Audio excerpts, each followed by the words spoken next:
This channel does not promote any violent, harmful, or illegal activities. All content provided by this channel is meant for an educational purpose only. Brought to you by V-Guard, co-powered by Sensodyne O Bhimal, বলো কথা Keshari. Associate sponsor Ultratech Cement। আর রনিপা, আমরা শুরুতেই যে খবরের দিকে নজর রাখবো, একটা ধোঁয়াশা ছিল, সেই ধোঁয়াশা অবশেষে কাটলো। কি নিয়ে ধোঁয়াশা? রায়বরেলিতে রওনা দিলেন রাহুল গান্ধী। তিনি প্রার্থী হচ্ছেন সেখানকার। পূর্ব নির্ধারিত কর্মসূচি বাতিল করে রাহুলের টার্গেট এবার রায়বরেলিতে মল্লিকার্জুন খার্গেও। বিজেপি স্মৃতি ইরানির সঙ্গে সংঘাত এড়ালেন কংগ্রেস নেতা রাহুল গান্ধী। আমেঠি নয়, সোনিয়া গান্ধীর কেন্দ্র রায়বরেলি থেকেই এবার ভোটে লড়বেন রাহুল। জানবো আরো ডিটেলে, আমাদের প্রতিনিধি জ্যোতির্ময় কর্মকার রয়েছেন সঙ্গে। জ্যোতির্ময়, ঘন্টা আগে রাহুল গান্ধী তিনি তার বাসভবন থেকে দিল্লি থেকে রওনা দিয়েছেন রায়বেরেলির উদ্দেশ্যে। পূর্ব নির্ধারিত যাবতীয় কর্মসূচি বাতিল করে কংগ্রেস প্রেসিডেন্ট মল্লিকার্জুন খার্গে তিনিও রায়বেরেলির উদ্দেশ্যে রওনা দিয়েছেন। সকাল 10:30 থেকে 11টার মধ্যে তারা পৌঁছবেন রায়বেরেলিতে এবং সেখানে একটি বর্ণাঢ্য শোভাযাত্রার মধ্যে দিয়ে কংগ্রেসের প্রাক্তন সভাপতিকে, এই মুহূর্তে সভাপতি, তিনি নিয়ে যাবেন এবং তারপর তারা মনোনয়ন জমা দেবেন। যেটা গুরুত্বপূর্ণ বিষয় যে কংগ্রেসের অভ্যন্তর থেকে দীর্ঘদিন ধরেই দাবি উঠছিল যে আবারও আমেঠি পুনরুদ্ধার করার জন্য ময়দানে নামুন রাহুল গান্ধী। এবারে প্রিয়াঙ্কা গান্ধী তিনি সামনে থেকে নেতৃত্ব দিন। 2022-এ উত্তরপ্রদেশের বিধানসভা নির্বাচনে কংগ্রেসের দায়িত্ব ছিল তার উপরে এবং তার উপর ভরসা রাখা হয়েছিল যে প্রিয়াঙ্কা গান্ধীর ভাবমূর্তি এবং প্রিয়াঙ্কা গান্ধীর কাঁধের উপর ভরসা রেখে কংগ্রেস আবারও উত্তরপ্রদেশের মাটিতে ঘুরে দাঁড়াবে। কিন্তু উত্তরপ্রদেশে একেবারেই অপ্রত্যাশিত খারাপ ফল হয়েছে এবং তার পরবর্তী ক্ষেত্রে প্রিয়াঙ্কা গান্ধী বেশ কয়েকবার প্রচারে গিয়েছেন, কিন্তু সংগঠন মজবুত করার জন্য যে পদক্ষেপ নেওয়া প্রয়োজন সেই পদক্ষেপ বা উদ্যোগ প্রিয়াঙ্কা গান্ধী নেননি। বারবার অনুরোধ সত্ত্বেও দলের বিভিন্ন স্তর থেকে প্রিয়াঙ্কা গান্ধী তিনি নির্বাচনী ময়দানে নামলেন না এবং রাহুল গান্ধী তিনি শুধুমাত্র রায়বেরেলির সম্মান রক্ষার্থে, অর্থাৎ যেহেতু এটা সোনিয়া গান্ধীর সিট, সেই জন্য তিনি এখানে এলেন। ফলত ইতিমধ্যেই বিজেপি কটাক্ষ করতে শুরু করেছে এবং সেই কটাক্ষের জবাব এবার কংগ্রেস কিভাবে দেয় আজ সারাদিনের ডেভেলপমেন্টে কিন্তু নজর থাকবে। একেবারে আপাতত ধন্যবাদ জ্যোতির্ময়।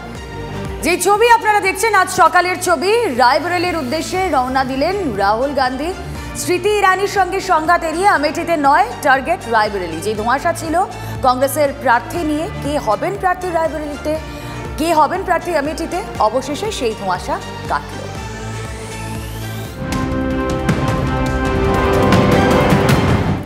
আর এই মুহূর্তের একটা গুরুত্বপূর্ণ আপডেট, নয়া সংশোধনীতে নাগরিকত্বের অনুমোদন প্রক্রিয়া শুরু হবে মে মাসেই, জানিয়েছেন কেন্দ্রীয় স্বরাষ্ট্রমন্ত্রী অমিত শাহ।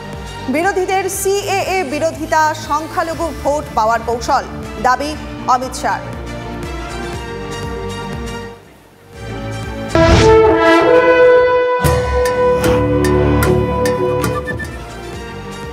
আর এই ভোট বঙ্গে আমরা একের পর এক প্রচার, ঝাঁঝালো প্রচার দেখছি বিজেপির শীর্ষ নেতৃত্বের। ব্যাক টু ব্যাক 3টে সভা করতে গতকালই এই রাজ্যে এসেছেন, শহর কলকাতায় এসেছেন প্রধানমন্ত্রী নরেন্দ্র মোদী। আর ঠিক 1 ঘন্টা মতো সময় রয়েছে হাতে, তারপরেই তিনি রওনা দেবেন তার প্রচারের উদ্দেশ্যে।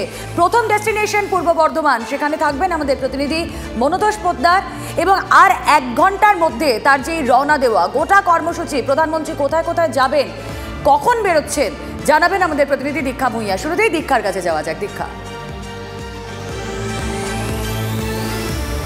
দেখো, প্রধানমন্ত্রী নরেন্দ্র দামোদর দাস মোদী গতকাল রাত্রি 9:30 নাগাদ রাজভবনে এসেছেন, কলকাতা রাজভবনে এসেছেন। তিনি সেখানেই এখন রয়েছেন। তিনি কিছুক্ষণ পরে বেরোবেন, যেটা আমরা জানতে পারছি যে 10:10 নাগাদ তার চপার এখান থেকে উঠবে বর্ধমানের উদ্দেশ্যে, অর্থাৎ তিনি যে যাবেন দুর্গাপুর বর্ধমান, সেখানে তিনি যাবেন। সেখানে তার প্রথম জনসভা, তারপরে কৃষ্ণনগর এবং তারপরে বোলপুর, অর্থাৎ 3টে জনসভা তিনি আজকে করবেন। দুপুরের মধ্যেই 3টে জনসভা তিনি সেখানে করবেন এবং আজকে করবেন। অর্থাৎ নির্বাচনী প্রচারে বারবার যে দেখছি নরেন্দ্র মোদী আসছেন, অর্থাৎ প্রধানমন্ত্রী আসছেন, সেক্ষেত্রে তিনি এবারে 3টি জায়গাকে টার্গেট রেখেছেন তার প্রচারের মধ্যে। প্রথমেই চলে যাবেন বর্ধমান দুর্গাপুর, সেখানে তার প্রচার শেষে তিনি তারপর আবার চপারে করে তিনি কৃষ্ণনগরে যাবেন, সেখান থেকে বোলপুর হয়ে তিনি ব্যাক করে যাবেন। এবার দেখার বিষয় যে এই যে আজকে জনসভা, সেখানে তিনি কি বক্তব্য রাখেন, কারণ আমরা গত কয়েকবারই দেখেছি তিনি যে ঝাঁঝালো বক্তব্য রেখেছেন, সেটা হচ্ছে শাসক দলের বিরুদ্ধে এবং দুর্নীতির বিরুদ্ধে। আমরা এখন রাজভবনের বাইরেই রয়েছি, পুরো দেখতে পাচ্ছি যে চারপাশে পুরো নিরাপত্তা ঘেরাটোপে রাজভবন রয়েছে এই মুহূর্তে, কারণ কিছুক্ষণ পরে কিন্তু প্রধানমন্ত্রী বেরোবেন এবং প্রধানমন্ত্রী যেখানে থাকেন সেখানে স্বাভাবিকভাবেই নিরাপত্তা যে একেবারে সেই ছবিটাই আমরা দেখছি, দীক্ষা নিরাপত্তার কঠোর বলয় সেখানে রয়েছে। এবং রনিপা দেখো, আজ এই যে 3টি কর্মসূচি রয়েছে প্রধানমন্ত্রীর, তার মধ্যে পূর্ব বর্ধমান, তেহট্ট এবং বোলপুর, এই 3টের মধ্যে যদি আমরা স্পেসিফিক্যালি নজর রাখি কৃষ্ণনগরের দিকে, তেহট্টের দিকে, তাহলে গতকালই আমরা দেখেছি মমতা বন্দ্যোপাধ্যায় সেখানে সভা করেছে মহুয়া মৈত্রের সমর্থনে। আজ প্রধানমন্ত্রী নরেন্দ্র মোদী সেখানে অমৃতা রায়ের সমর্থনে কি বক্তব্য রাখেন সেদিকে সকলেরই নজর রয়েছে। নজর এড়াতে পারছে না পূর্ব বর্ধমানও। আমাদের প্রতিনিধি মনোদোষ পোদ্দার রয়েছেন পূর্ব বর্ধমানের ছবিটা, বর্ধমান দুর্গাপুর লোকসভার দক্ষিণ বর্ধমানের যে সাই কমপ্লেক্সের মাঠে সভা, সেখানের ছবিটা আমাদের সামনে তুলে ধরবেন আমাদের প্রতিনিধি মনোদোষ। দেখো, যেটা জানা যাচ্ছে যে ঠিক সকালে 11টা নাগাদ এই সাই কমপ্লেক্সের মাঠে প্রধানমন্ত্রী আসবেন সভা করতে, এবং সকাল থেকেই যারা কর্মী সমর্থন করছেন বিজেপির তারা কিন্তু আসছেন এবং এই সভাস্থলে এসে পৌঁছেছেন।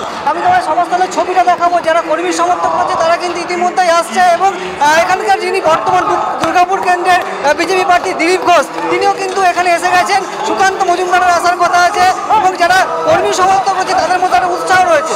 দু একজনের সাথে কথা বলার চেষ্টা করবো। আমরা এসেছি 8 ঘন্টা আগে। বিভিন্নভাবে তৃণমূল কংগ্রেস 1 লক্ষ মানুষের জমায়েত হবে, তৃণমূল কংগ্রেস ভয় পেয়েছে, তাই বিভিন্নভাবে রাস্তাঘাটে ভারতীয় জনতা পার্টির কার্যকর্তাদের আটকে দিচ্ছে। আমরা পুলিশ প্রশাসনকে সচেতন হতে বলেছি। আমরা কিছুক্ষণ আগে প্রধানমন্ত্রীর কাছে বার্তা পাবো, এই স্বৈরাচারী মমতা ব্যানার্জিকে বাংলা থেকে উৎখাত করার কি সংকল্প নিয়ে কি বার্তা দেন, সেই বার্তা আমরা আগ্রহী আছি। এবং আগামী দিন 13 তারিখে দিলীপ ঘোষকে বিপুল মার্জিনে বিপুল ভোটে জয়যুক্ত করার অঙ্গীকার নিয়ে আমরা মাথায় নামবো। যেটা কর্মী সমর্থন আছে তাদের মধ্যে চরম উৎসাহ রয়েছে। প্রধানমন্ত্রী কি বার্তা দেন সেটা শোনার জন্য তারা কিন্তু সকাল সকাল এখানে এসে পৌঁছেছেন এবং বেলা 11টা নাগাদ প্রধানমন্ত্রী সভামঞ্চে আসবেন এবং যারা কর্মী সমর্থন করছেন, যারা কিন্তু মানুষজন রয়েছেন, তাদের উদ্দেশ্যে কি বার্তা দেন সেটা শোনার জন্য তারা কিন্তু সকাল সকাল এসে এই সভামঞ্চে উপস্থিত হয়েছেন। একেবারে মনোদোষ, ঘন্টা 2 সময় এখনো হাতে রয়েছে, কিন্তু কর্মী সমর্থকরা তারা ভিড় জমিয়েছেন ইতিমধ্যেই।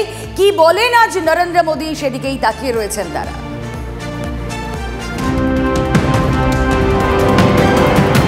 আর এই মুহূর্তের বড় খবর, আজ কেষ্টগড়ে অভিষেক বন্দ্যোপাধ্যায়, বীরভূমের নানুরে অভিষেকের নির্বাচনী সভা, রানীগঞ্জেও নির্বাচনী সভা অভিষেকের। আজ মমতা বন্দ্যোপাধ্যায়ের 2টি নির্বাচনী সভা রয়েছে। রায়না ও কালনায় জনসভা করবেন মুখ্যমন্ত্রী।